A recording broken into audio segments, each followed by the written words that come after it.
Are we back in Dawnshore? Already? This is Sapadal's doing. I'm certain of it. No power in Eora could transport us so quickly, or so far.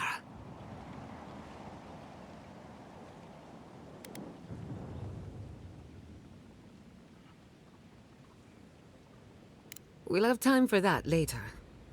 Assuming there is a later. Are you seeing this?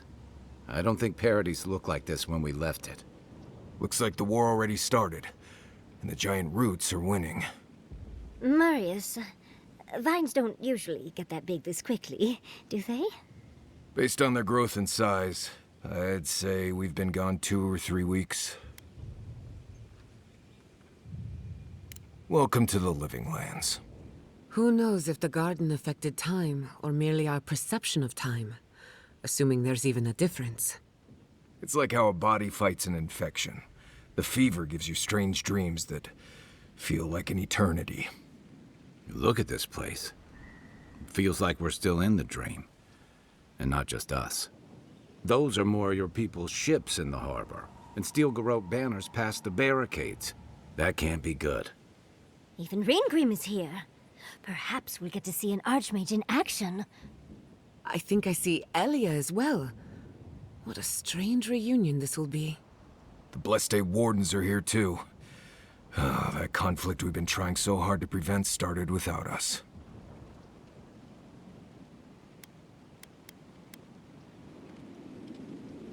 It's who strikes last that counts.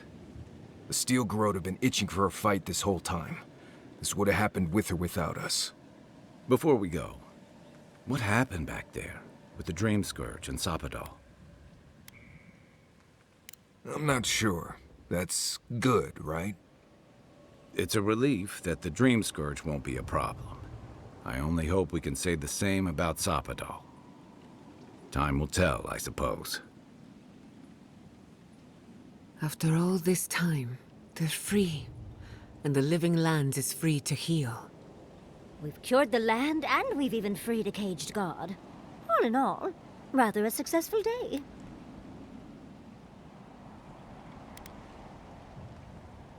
Kid and God entwine. The flower shades the soil in which it grows. We should take a look. See if we can get ahead of whatever storm is brewing down there.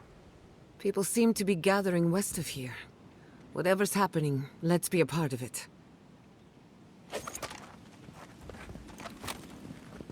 Sansa, how did you make it out here? They marched in with no warning. I couldn't... Envoy! What does the Garrote think they're doing?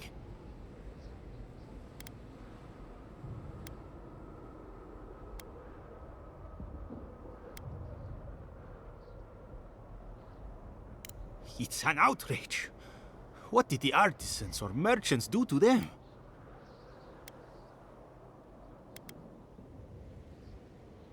First my assistants, now this. Why can't they settle these things over tea for once? If I knew that, I wouldn't be here. If you're looking for survivors, a few of us fled to the Balrog. How many? I'm not sure. I saw Sapiento. God, I hope they're not trapped in there. I am sorry I can't be more help.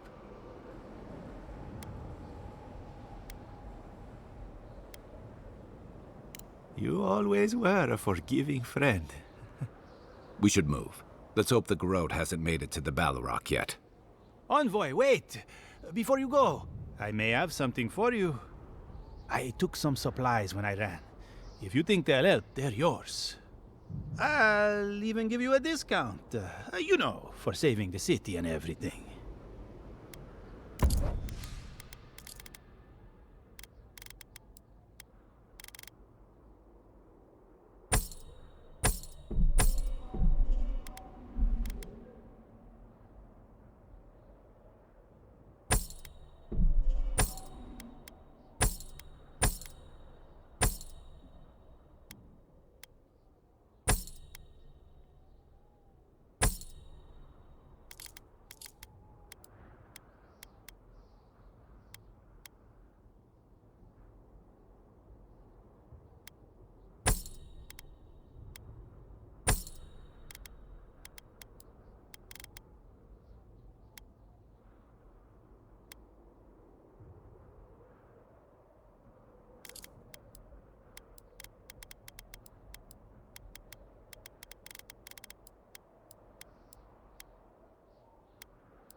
Why is there snow here? That's gotta be Ringgrim's work. I heard she made it snow in Shatterscarp. A familiar face. We meet again, Envoy. Paradise burns, thanks to Ludwine and the Steel Garrote laying siege to it. But the Dream Scourge is gone.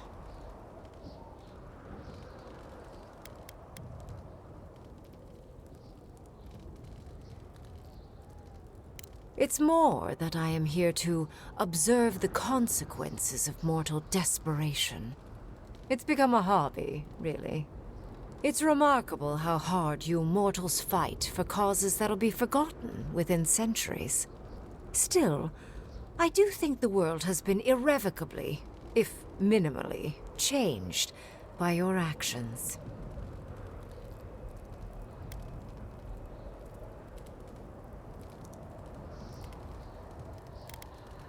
A tsunami inevitably rejoins the ocean as simple water.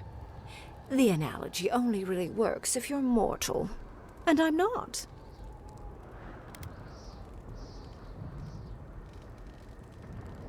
Perhaps. A new god being set loose on the world is certain to have consequences. Mostly, I'm curious about whether you think you've made the right choice. Ah, that mortal zeal. Always so fun. We will see if you're correct. I am interested in seeing the outcome of your story, Envoy. With luck, it won't end with you also on fire.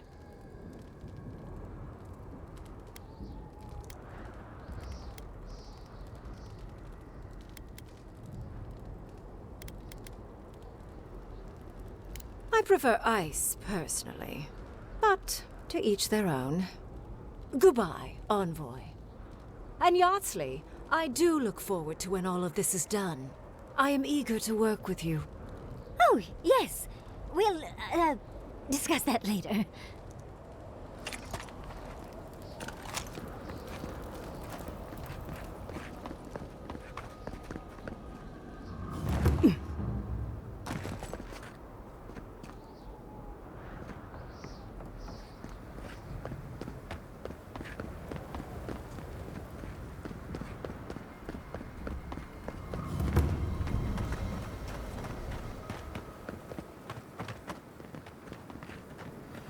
Everything your people have done, you have the gall to Envoy?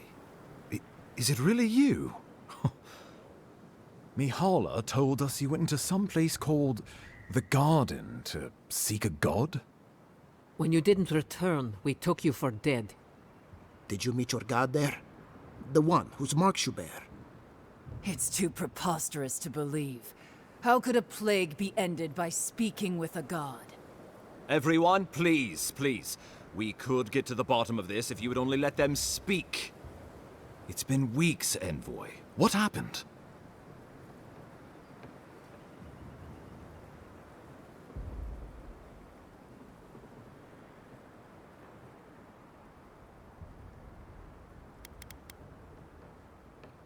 Sapadal was responsible for the Dream Scourge. Their rage, their confusion, their fear. So you say. But Shatterscarp is still littered with dream thralls, and Temerty is still pacing her room muttering in the dark. There won't be any new infections. We've put a stop to that for good. Unfortunately, there's little we can do for those already in the grip of the Dream Scourge. We can give them comfort, nothing more. This will be a process. The Dream Scourge was never going to simply go away overnight.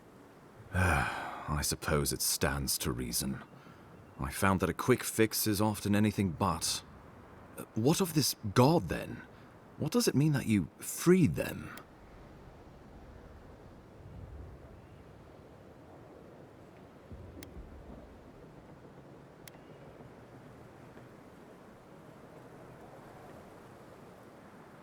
Ludwine had intimated that this land grew a new god. But how can that be? The gods are the gods. They are the foundation upon which our world is built. You can no more build a new god than you can create a new world. The very notion is preposterous. Preposterous or not, it's happened. The godless yearned to build something new, and over hundreds of years, they did. A god. I suspect this god of theirs, Sapadal, was created from Echedan souls. Wodka no doubt saw Sapadal as a threat to her authority, so she killed the godless and imprisoned their god. I assume it is this god we have to thank for the roots tearing apart Paradise? They erupted from the earth the moment those bastards stood up their first siege tower. We were no stranger to them in Fior Mesiverno. They harrowed our fields, tore our homes in half. Similar roots had infected the structures at Naku Kubel.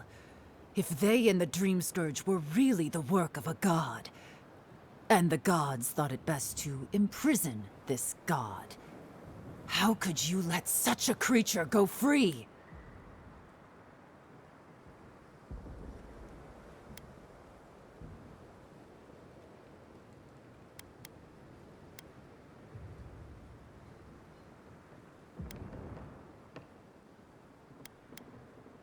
Let's hope they don't decide to further amend themselves by coming for our heads.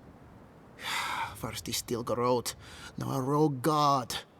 Is there no place safe from turmoil in all the living lands?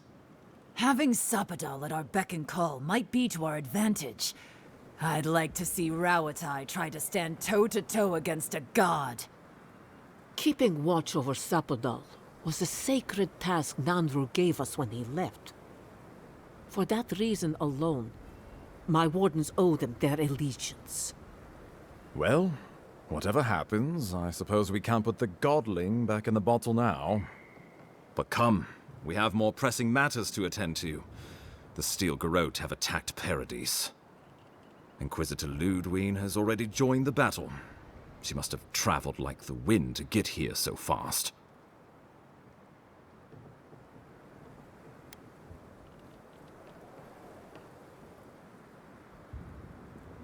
You did.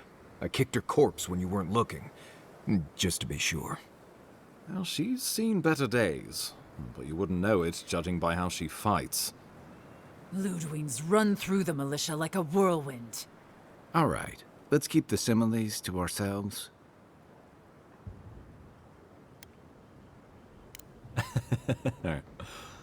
Oh, cheer up. You wouldn't be the first to make that mistake. Might not be the last either, depending on how things go. So long as her passion for Wodka lives, so too will her spirit. Then we destroy her faith, and the rest of her will follow. I have a theory about this. Let's talk at camp if you want to hear it. But I think we can kill her. Oh, good. That will be easy. It is not, I think, impossible.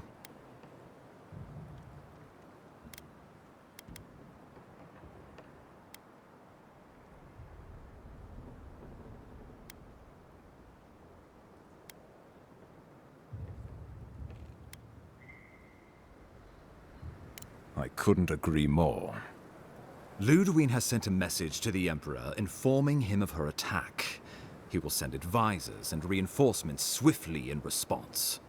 What will his representatives find when they arrive? A new colony? A budding grave room?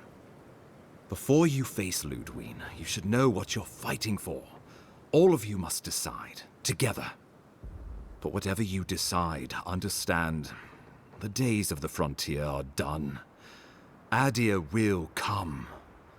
Indeed, we are already here.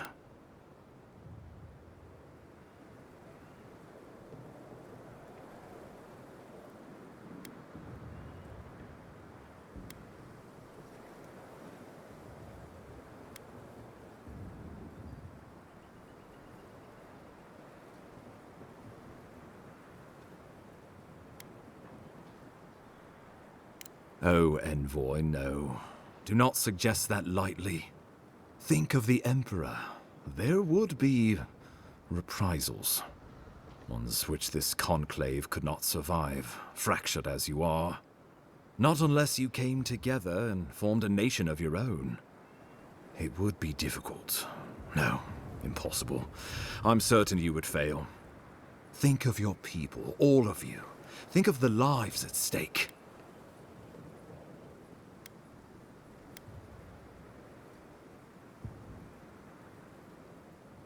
We deserve our autonomy, even if we must fight for it.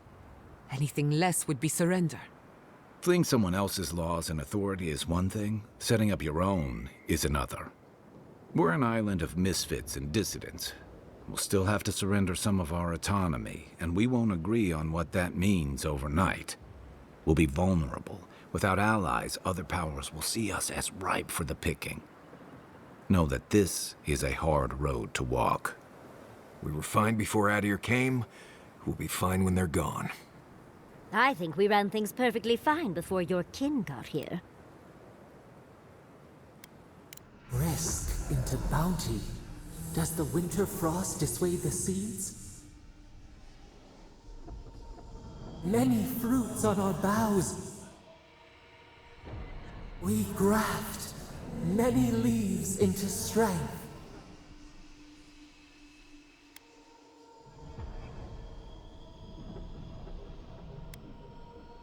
Of course.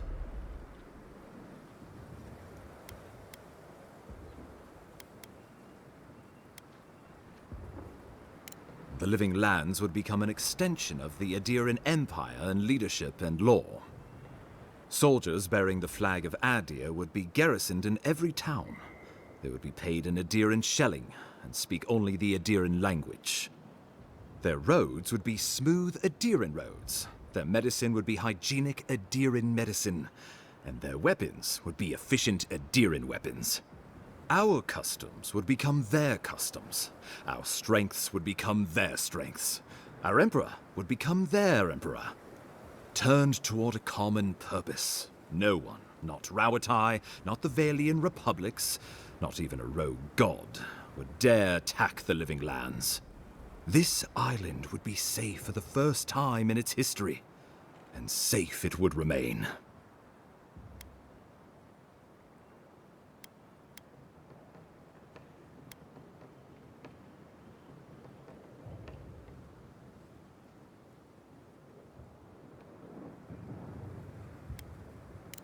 The traditions of solace are what give my wardens their strength. Without them, we would buckle under the weight of the tusks. I would sooner walk my people into the acid sea than trust an Aediran to hold me up. The only threat I see on the horizon comes from Aedir itself. You want me to thank this thief for protecting me from my purse? They can't offer us anything we don't already have. Under my leadership, the city my father founded was destroyed, and my people were left without a home. If I am not strong enough to lead, well, my people are already under Aedir's protection.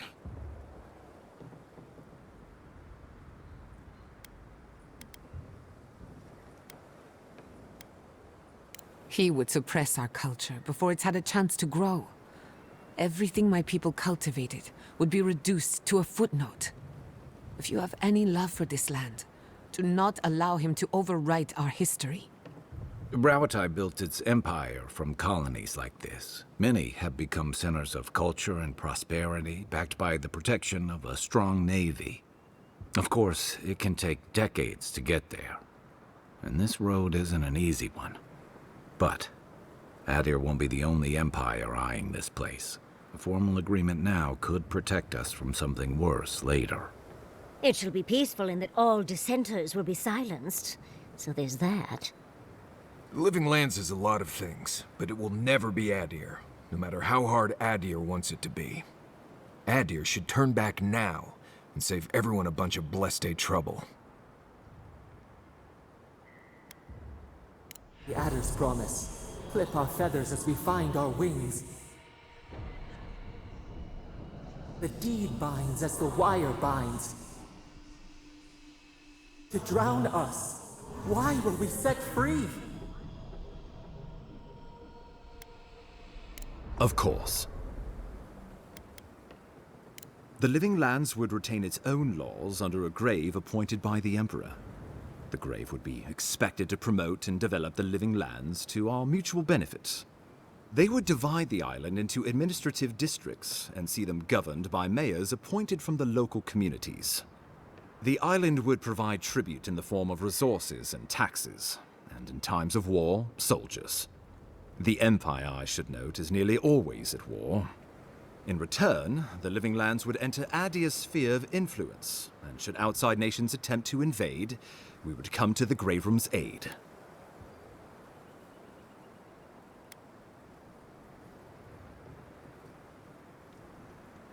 Naturally, that would be the Emperor's decision. But I suspect he would choose you. Only the strong survive the frontier. I used to believe that was Ludwig. But you were born to rule here. Quite literally.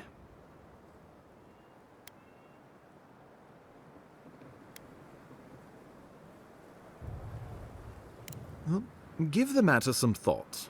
You owe that much to yourself, at least.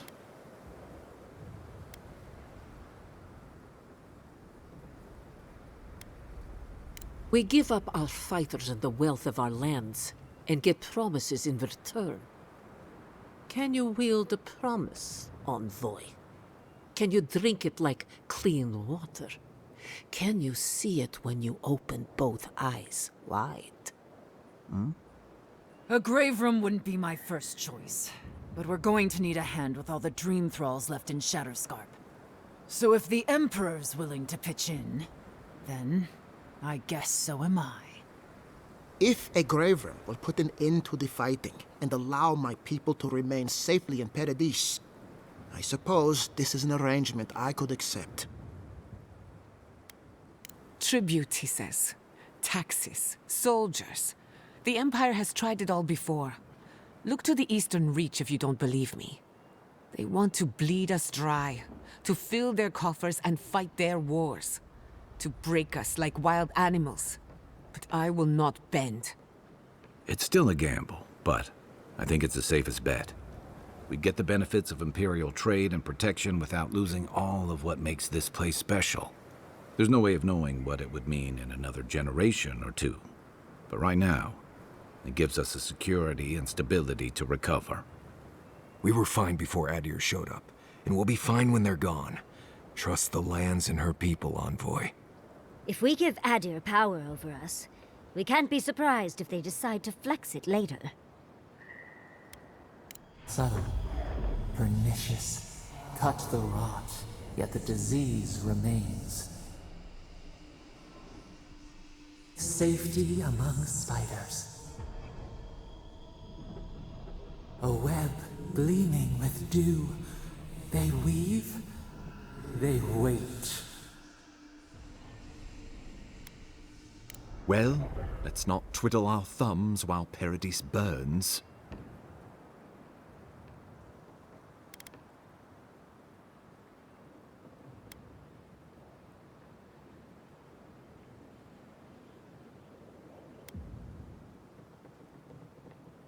Envoy, be reasonable. This is not a good idea. Give these people an ounce of agency, and there's no telling what they'll do.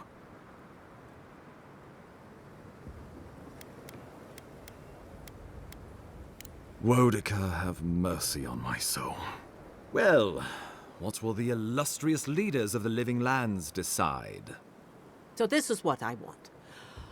I would prefer we keep to ourselves as we have, but if it will take all of us to repel your people, a united living lands it is. Thirdborn can't clean up Shatterscarp alone. I'll take the Emperor's soldiers, and in exchange, a grave room. My people are dependent on the goodwill of Paradise, and thus, the Empire. I believe a stable colony would be best. Well, it would seem we are deadlocked. Well, thankfully, my work is nearly done. And when I am gone, Envoy, Paradise will be yours. So, in the spirit of the times, what say you, Mayor?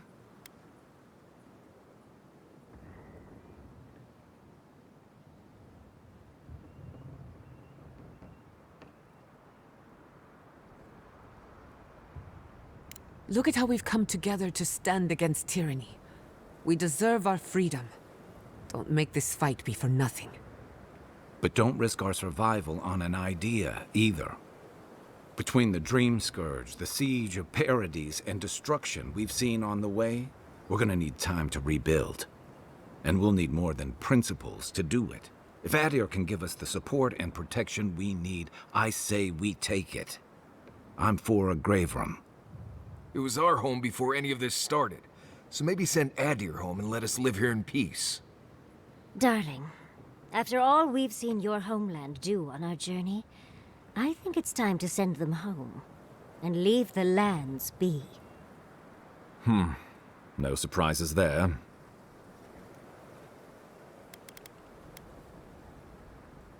Nevertheless, it's what's right. Someone very wise said that to me once. In all seriousness, you can quit any time. But in this moment, you are the mayor-elect of Paradise. So you will decide.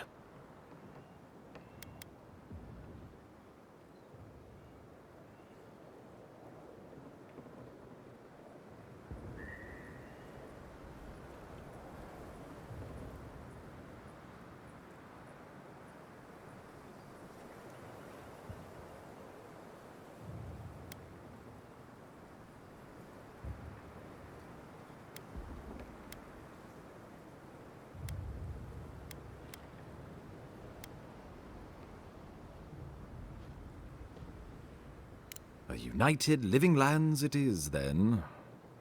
We deserve this opportunity. Thank you for believing in us. Fighting a battle together is easy. I just hope everyone's willing to stick it out when it comes to the politics. God, they made the right decision for once. Finally, some sense permeates the proceedings. On your head be the consequences. That leaves the matter of Ludwine and the Stilgarrote. She will never surrender, Envoy. You must kill her, or we will lose Paradise, and eventually the island.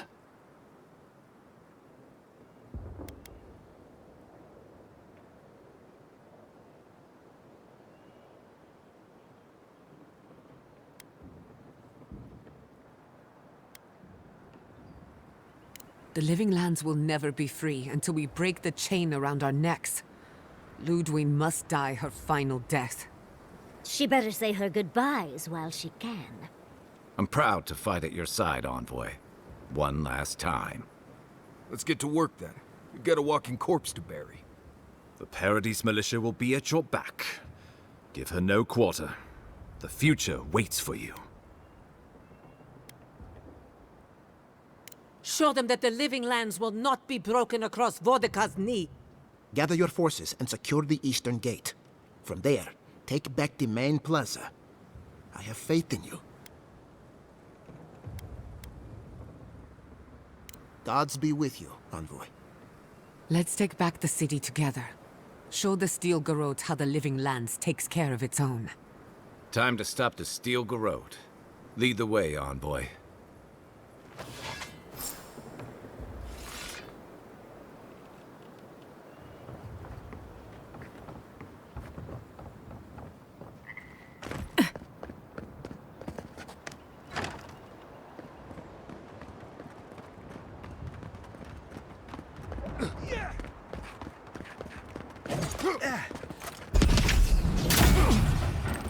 Protect the envoy. That's not hitting hard enough.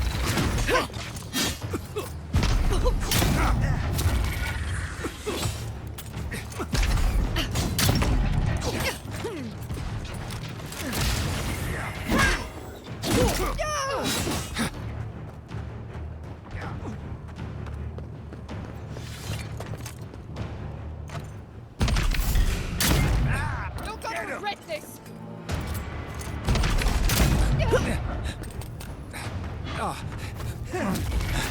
You're taking back!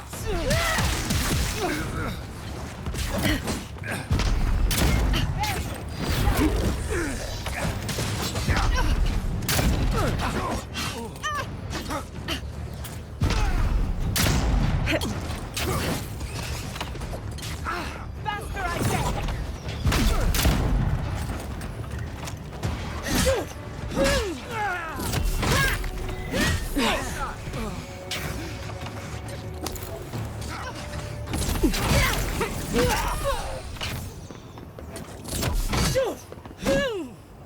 Bravo!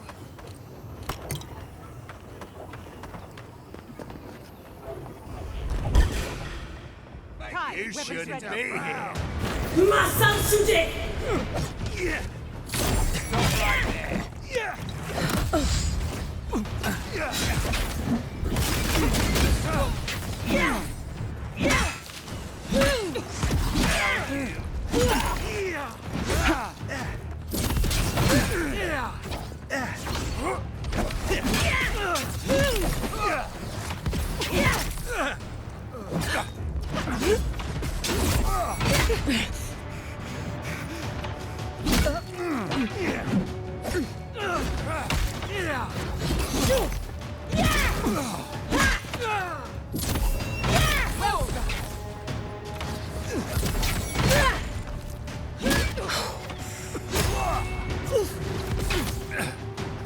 Quick as a fox!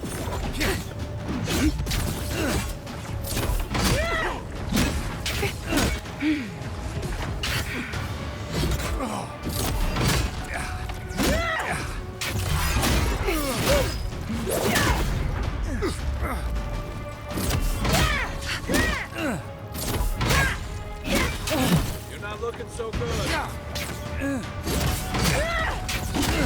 got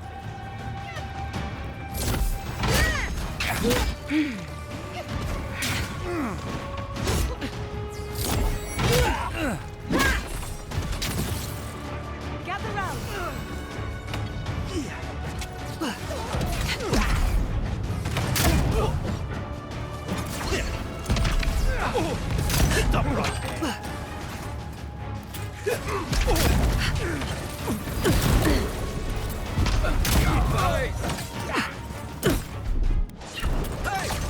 over here.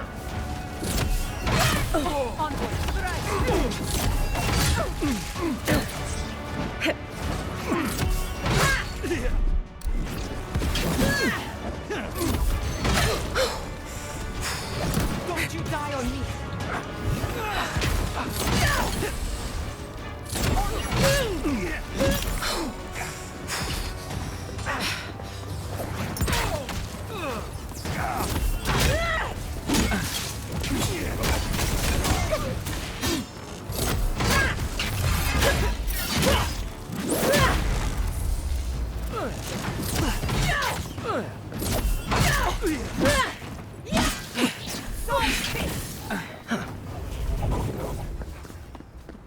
Well, that was fun. Who's...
I'll hang back and watch the gate.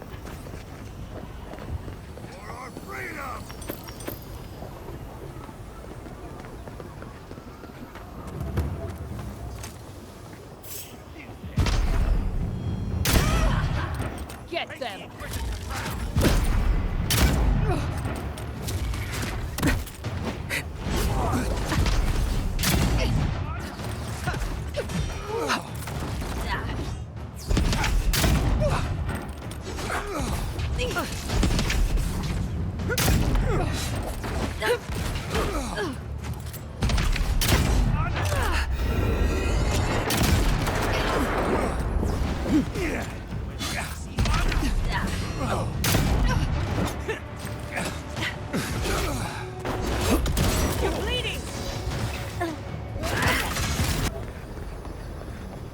Who's next? Anyone?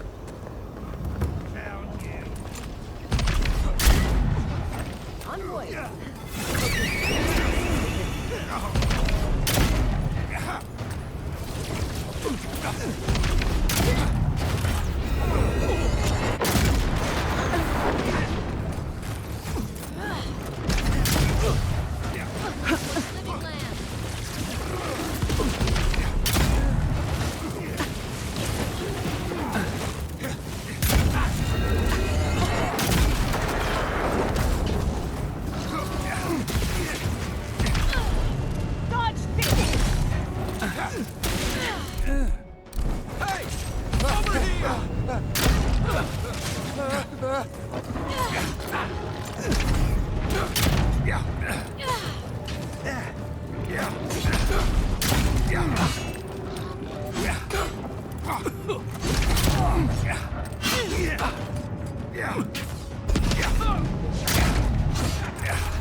Under live protection. One for you! It's a proud.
Demands your submission.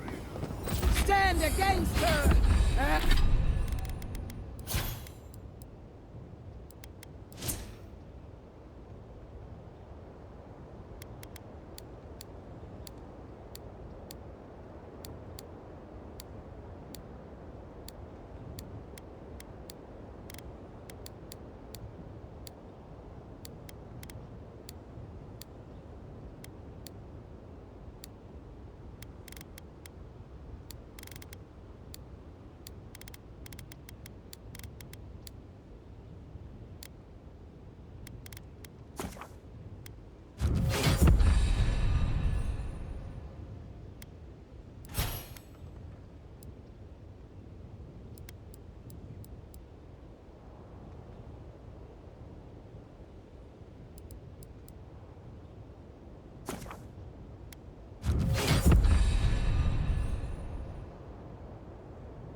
And fall!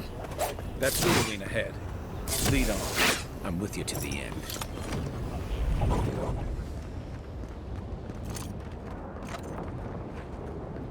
There you are.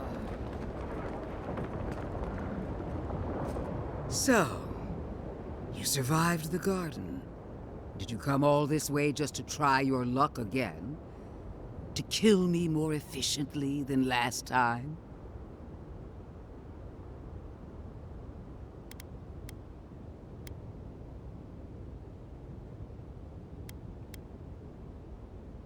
You'll get your chance. Then what are you waiting for? Look around, Envoy. Heelguard should have listened. He tried to bring order through compromise. He failed. Order is meant to be imposed by a stern, guiding hand. Her order wields sharp steel. She must set down her blade.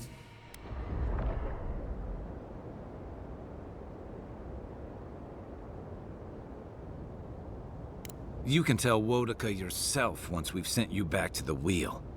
Don't insult my intelligence or my commitment to the cause. Treaties can be burned.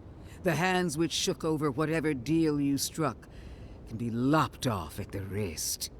As for you, Sapadal's chains are broken, which means your soul is in their grasp. I don't know how deeply you've been compromised, Envoy. And if I don't know, then I cannot suffer you to live.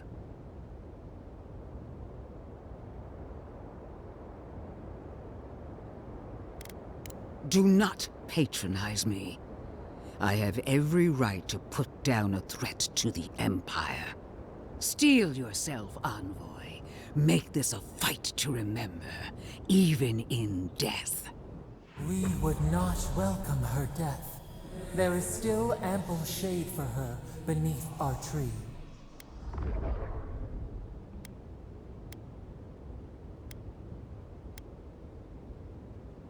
All this time, I knew you'd be worthy prey. Don't let me down. Farewell, Envoy. There's no coming back this time. Prepare yourself for the next world. Let's finish this. Together.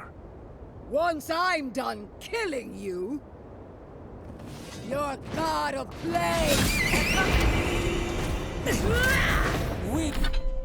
We are every seed in the soil. We will always grow. What we prepared for. No border.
Wherever Ludwine is now, she must be seething.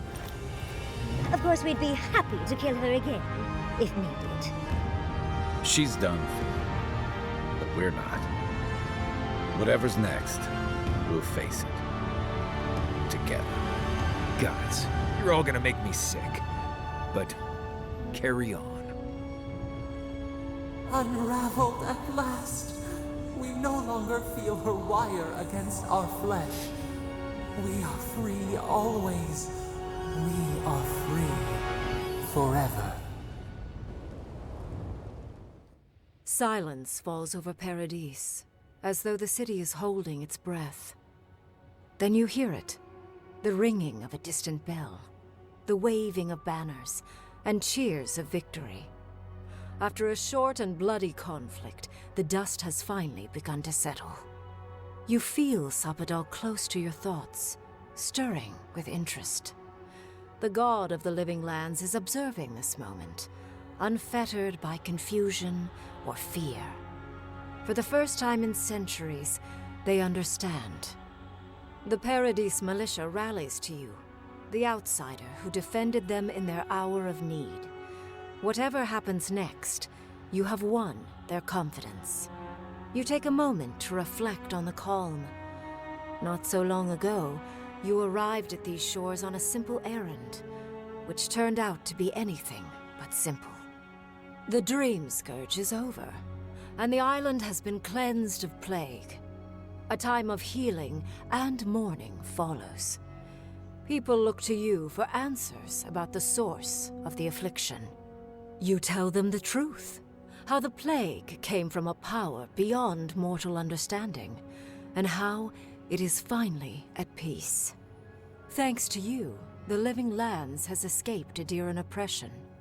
The free settlements unite under a common banner and begin the fraught process of negotiating new traditions and values. The Empire withdraws. The frontier remains wild, but not for long. Paradise's rebels cannot accept your version of independence. After the assassin Egwulf died in custody, only a few of his people ally themselves with the United Settlements. To them, you will always be the oppressor. The refugees of Emerald Stair find a cold welcome in the city of Paradise. Animancy is frowned upon, but their knowledge of agriculture is highly valued. The first bountiful harvest improves relations. The ashes of Fior Messiverno continue to smolder. Scavengers avoid the ruins, fearful of spirits unleashed by animancy gone awry. The once promising city is nothing but a cautionary tale.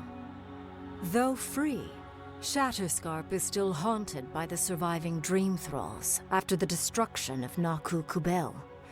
The routine hunt for the remaining monsters becomes part of Thirdborn's everyday life, another chore atop a hardscrabble existence with few comforts. The youthful make a game of the hunt, retrieving artifacts from the dead to return to those they left behind.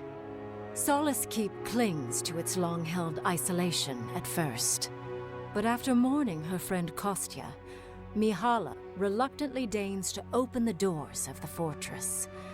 Some dwarves greet newcomers with glee. Others still mutter darkly about outsiders. Mihala flounders in her earliest negotiations with the rest of the Living Lands, but slowly learns compromise. She develops a taste for Valian sweets. When Kai leaves the Living Lands, he is no longer running. For the first time in many years, he can face the future. He returns to Rauatai, committed to peace for his people, those he left in Rawatai, as well as those he found in the Living Lands. He joins the Ranganui's council, counterbalancing powerful voices of isolationism and hawkishness. It is a long and difficult battle, and he is happy to fight it. With his travels alongside the envoy complete, Marius is left directionless once again.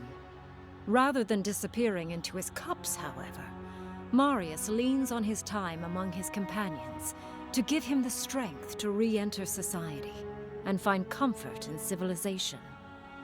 He establishes a route between Paradise and Thirdborn, guiding travelers between the two in return for money and supplies.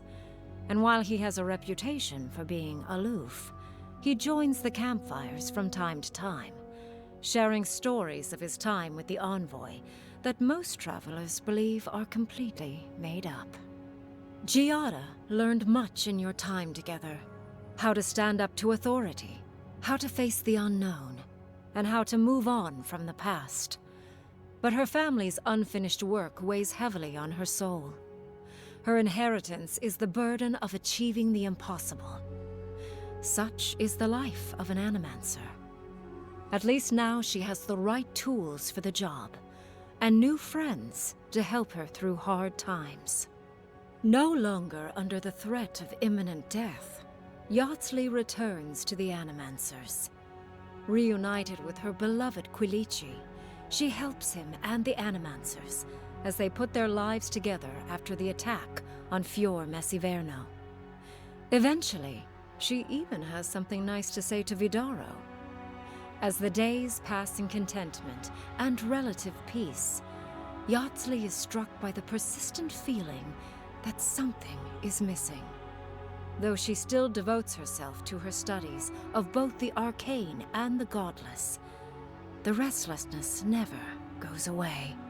Freed from torment for the first time in centuries, Sapadal turns their prodigious curiosity to the people that shaped them. They observe the ways their people live, and they think deeply about what they see. Though they flinch away from moments of violence, and they grieve souls returned to them too soon, the rage that once shook cities to rubble no longer rules them. Instead, they come to you with questions. They want to understand. After a time, they begin tentatively to garden. Where they can, they improve the lives of Kith, and the suffering that troubled them is reduced, if never fully eradicated.